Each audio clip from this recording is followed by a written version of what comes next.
We were right about everything, and I couldn't be happier.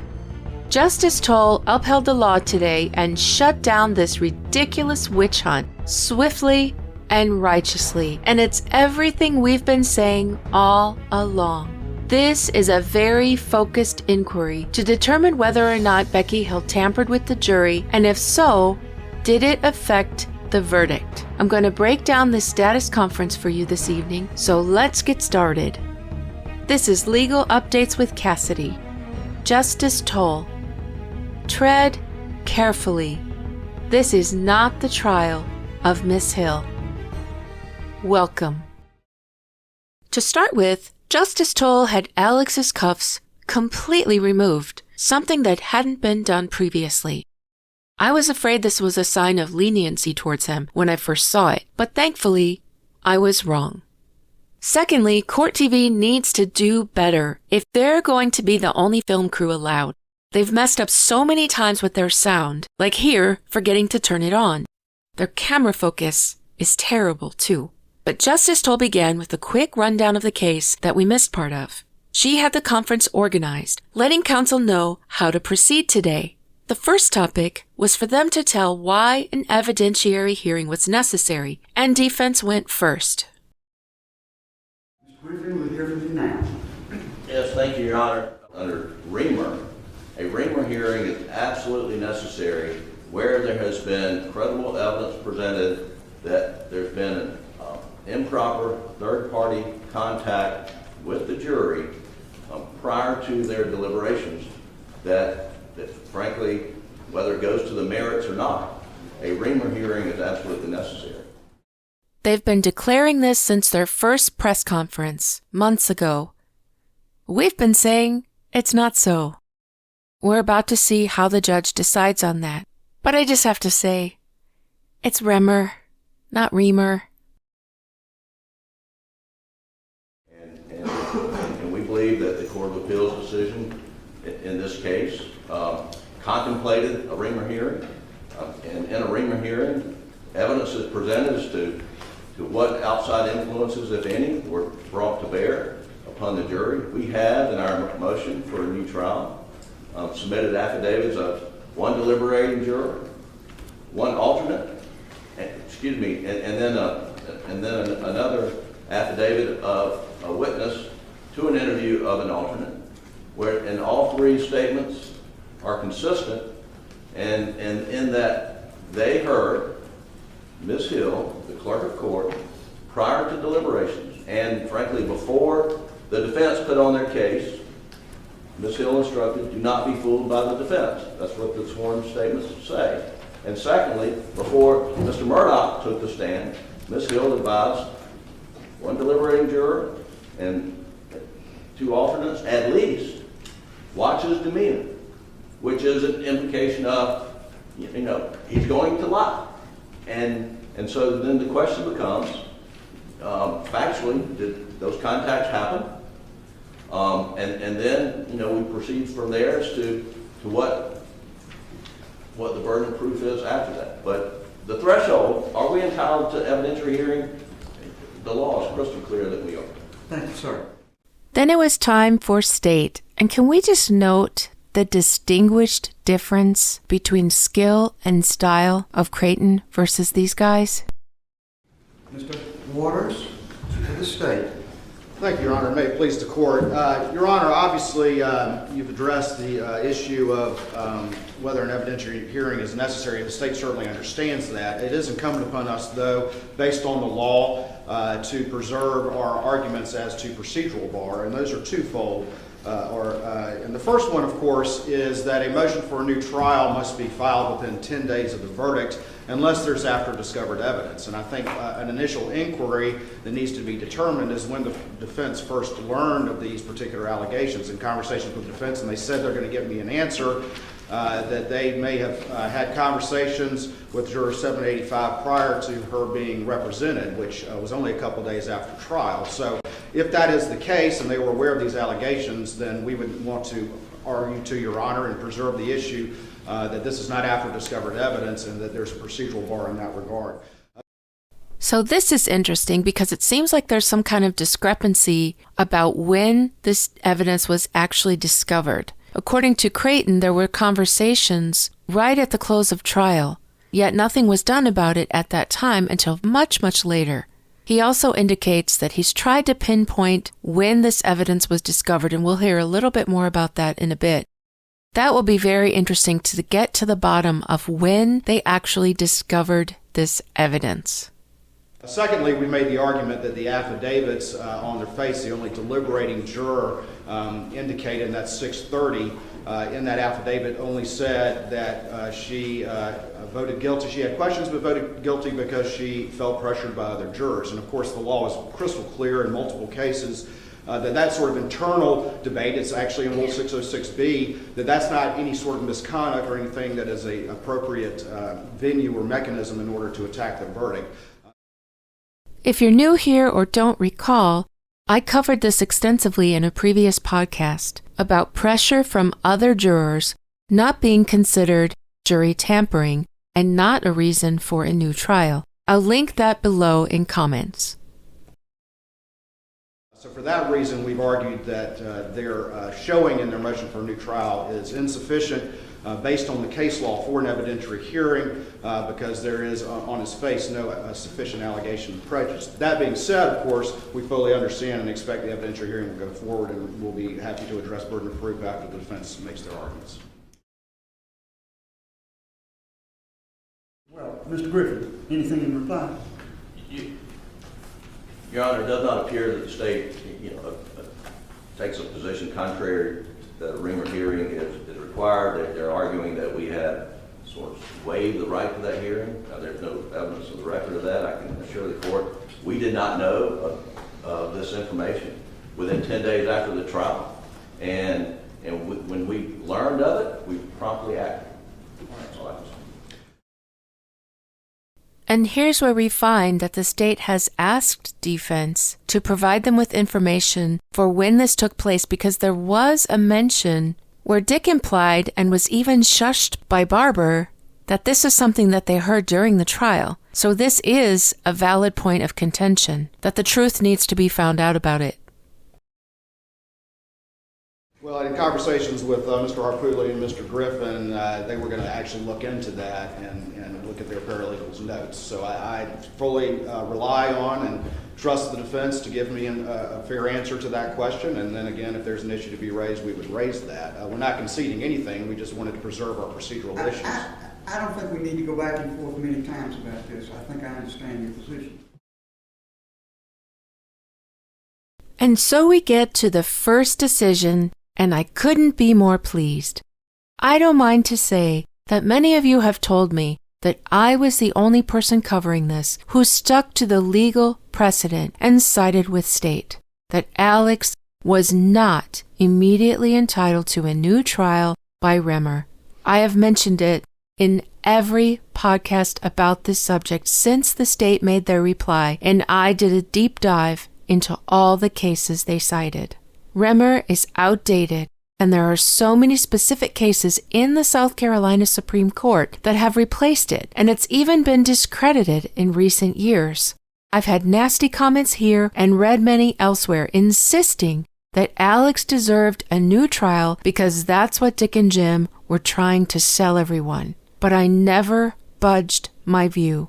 Law is law and not subject to the court of public opinion. I'll link podcasts where we covered this in comments as well, so you can see my reasoning.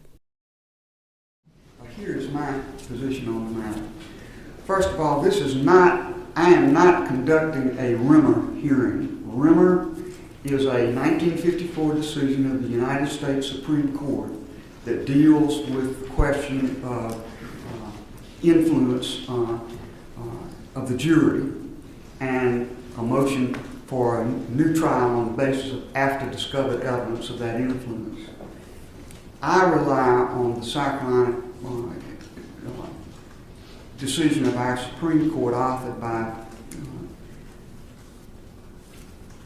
Justice Kittredge, State versus Green. And if you're not familiar with the case State versus Green, I'll have that one linked in comments too.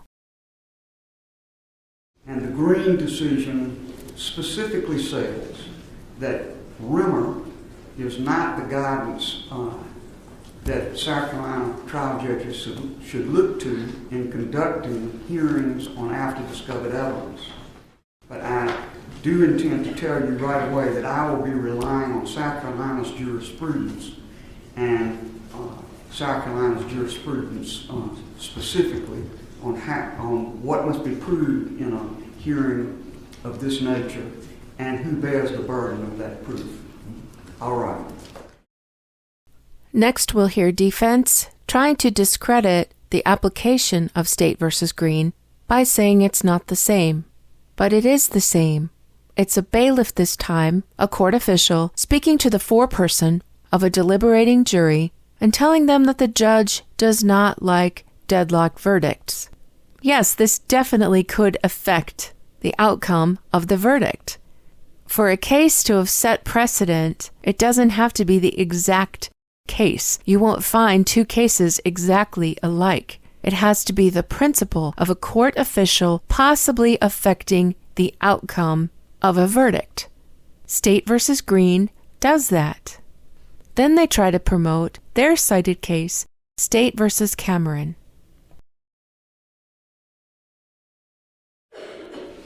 And that leads to the very next topic that we'll now take up, which is the burden of proof. Mr. Griffin?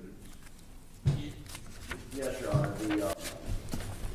As we cited in our papers, we believe that the controlling case in this instance, based on the scope of conduct as alleged, and that is conduct of a court official, here the clerk of court, having communication with the jury about the substance or the merits of the case, that the standard to be applied is not Green, because Green, Judge Kittler says that the contact by the bailiff was about a procedural issue, not about the merits of the case. Here we're dealing specifically with the merits of the case, and the Court of Appeals decision in State v. Cameron, we believe, is the controlling standard.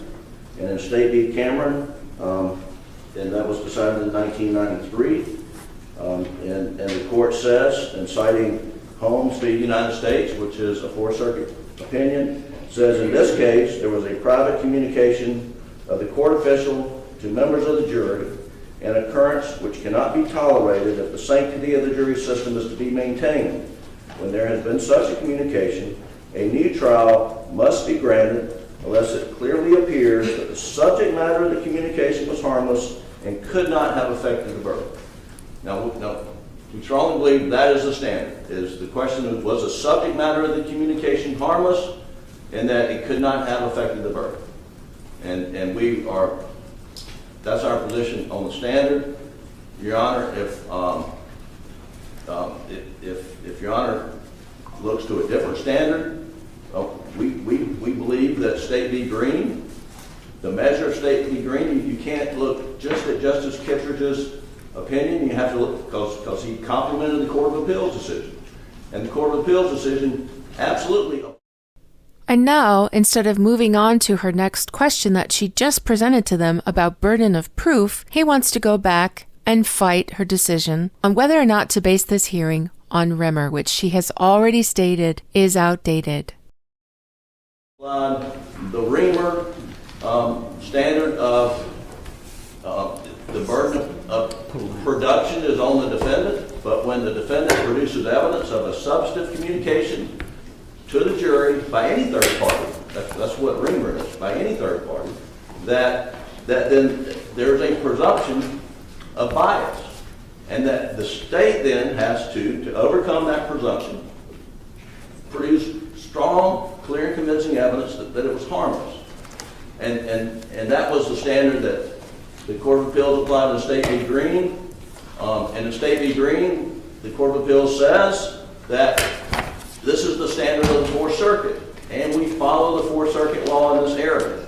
And the Supreme Court didn't agree. Now, Justice Kittredge says that the communication by the bailiff, which essentially said, if you're deadlocked, which they never were and never became deadlocked, then the judge may ask you to stay longer.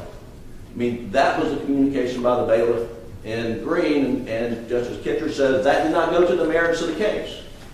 Justice Kitcher didn't throw out the Reamer presumption standard in State v. Green, Your Honor.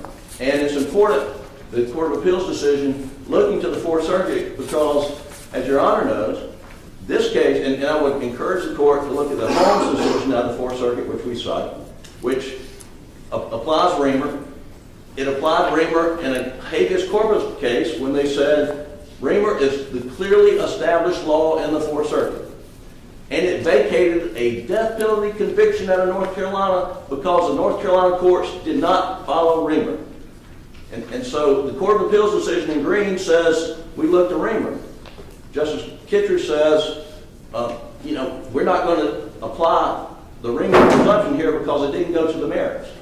What we have in this case, and what we have, presented through proffer on the affidavits, something that goes to the heart of the merits.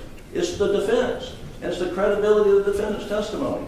And so we do have the burden of production, but we do believe that the standard in Cameron is we just have to show that the subject matter of the communication, that it was material to the case, and that then the burden shifts to the defendant to prove that it was harmless. Excuse me, the burden shifts to the state to prove it was harmless. Thank you, sir. How did these guys become high-paid defense attorneys? His voice is annoying, he stammers, he struggles, he relies on his notes, and now we'll watch Creighton just coolly get up, present his case, intelligently, articulately. And I'm sorry the sound goes a little bit off on this recording. I like to record from this channel because it doesn't have an invasive logo. Mr. Waters?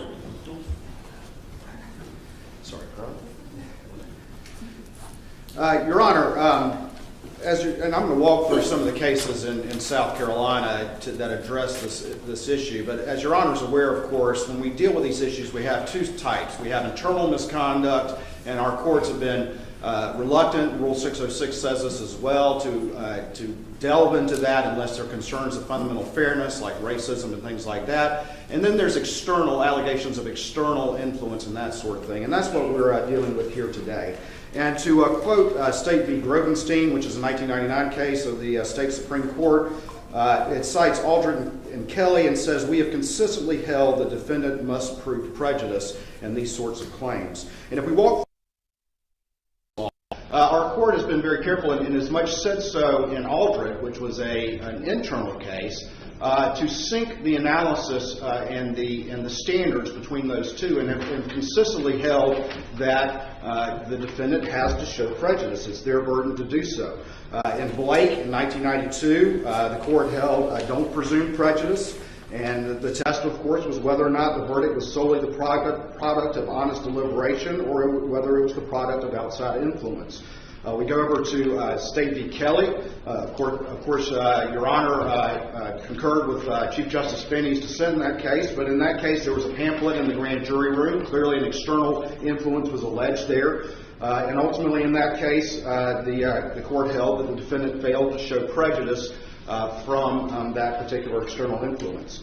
In State v. Grovenstein, in this instance, it was clearly external. There was an alternate who was present in the jury room and even took a preliminary vote with the jurors. So clearly an external influence, far more than is even alleged in this case. That juror was removed, curative instruction was given, but ultimately the court was very clear that we have consistently held the defendant must prove prejudice. Again, the burden being on the defendant.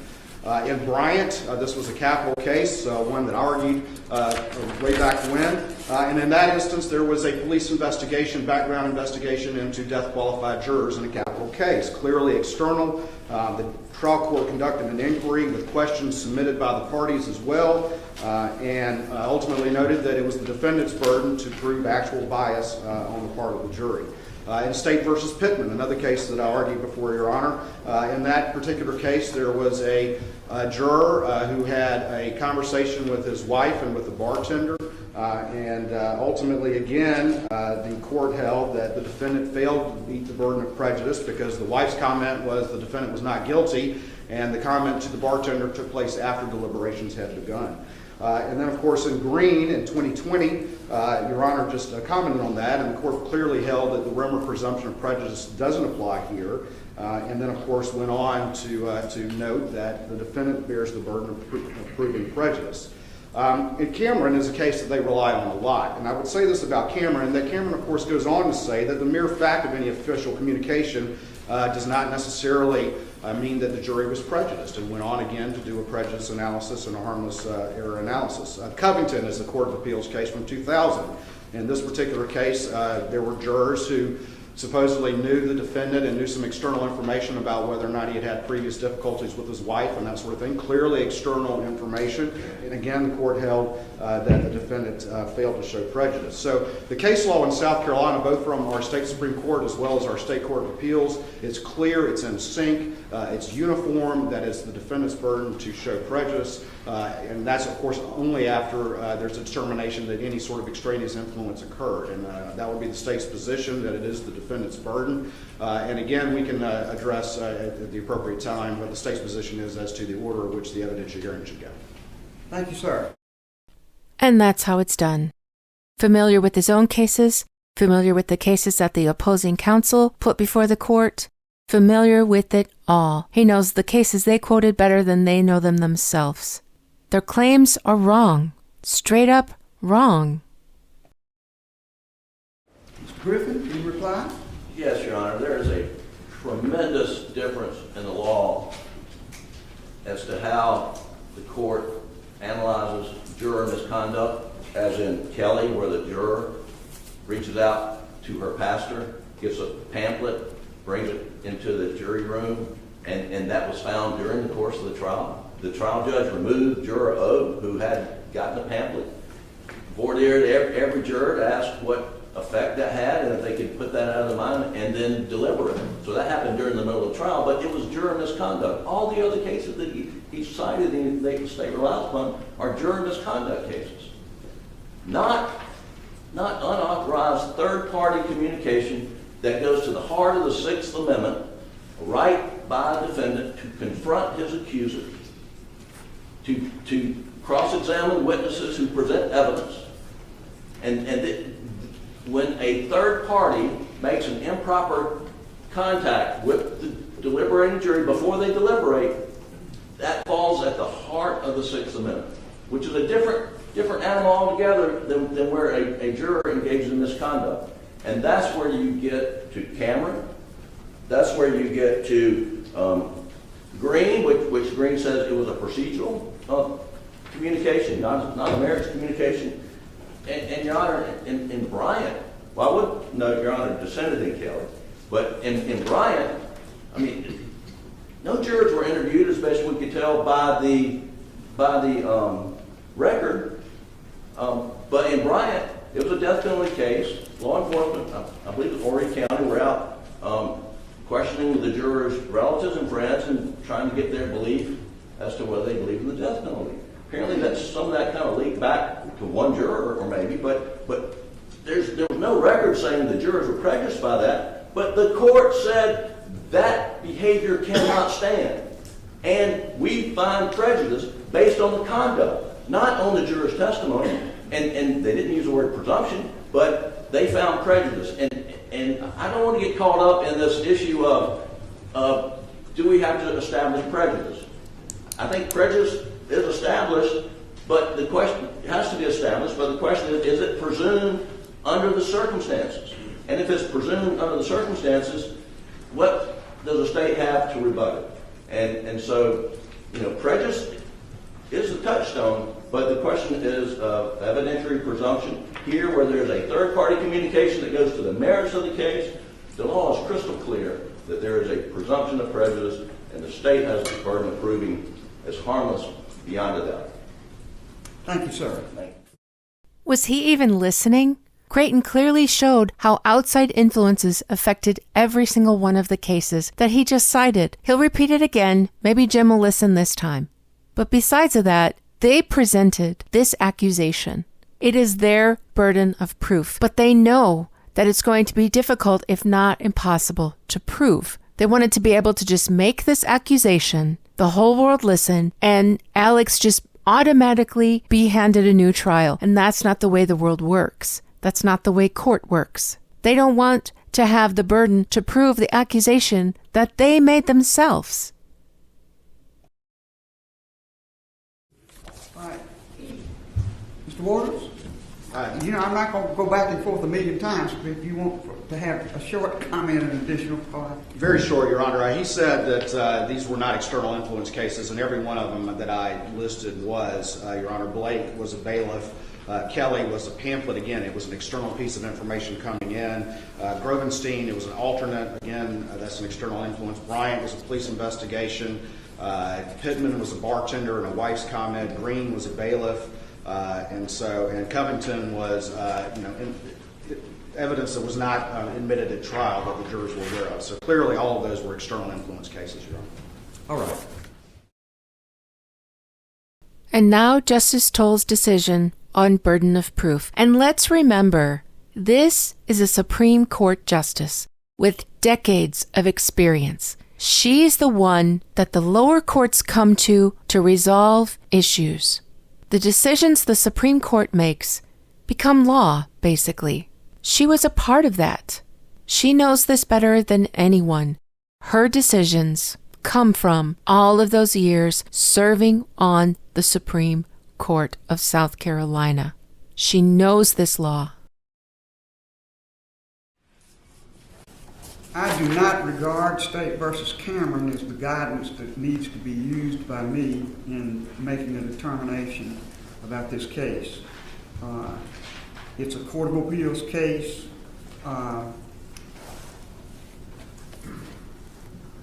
Since that case in 1993, there have been several cases, including Green, Oliver, and others, that very specifically talk about this issue of what the burden is when a motion for a new trial on the basis of after-discovered evidence that involves tampering or alleged tampering with the jury. All those cases say that prejudice must be proved, not presumed. And it may very well be that that is what's going to be shown. But for purposes of what the defendant must show as the case goes forward to an evidentiary hearing, the presumption simply by the contact, which we don't have any sworn evidence about except in the area of one juror at this time. A presumption is not the way to examine this issue, but rather specific evidence about what was said, when it was said, and how it was perceived by the juror is what I believe is required by State versus Green and other cases. And therefore, that is the approach I will take. And now we'll move on to the third point, the timely matter of the evidence. All right, the next area of inquiry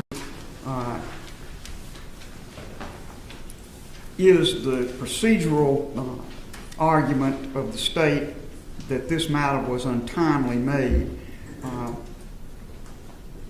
Mr. Waters? Yes, ma'am, Your Honor. And again, we have raised the issue, as I talked about earlier, that we believe that there is at least an inquiry as to a procedural bar, that if the defense was aware of these allegations during the 10 days, then it is not after discovered evidence and the motion is untimely. And additionally, we also, as I previously expressed, have raised the issue that the affidavits on their face are insufficient to put in play an evidentiary hearing, and there are multiple cases that have in the state that have held, I think Yarborough is one of those that have held that where that showing was not made, that the trial court properly denied an evidentiary hearing. So we would just preserve those issues, understanding the court's plan of procedure that you previously expressed. All right. Mr. Griffin or Mr. Harpootlian, let me say that I will say to the defense, to the State, I believe that issue needs further exploration, so I am not prepared to rule that this matter is untimely in the least. We're going to have a hearing on this matter, at which time this issue will be further explored. So the state has preserved its position, but you need not argue about that matter at this time. Thank you, Your Honor. So Part 3 requires more evidence before it can be ruled on. I'm going to go ahead and stop here for this one just so I can get something out tonight and continue working probably through the night to get the rest of this hearing done for you. But just for time's sake, this is Part 1, Parts 2 and 3 coming very soon. Till then, this is Cassidy O'Connell saying stay well and stay tuned.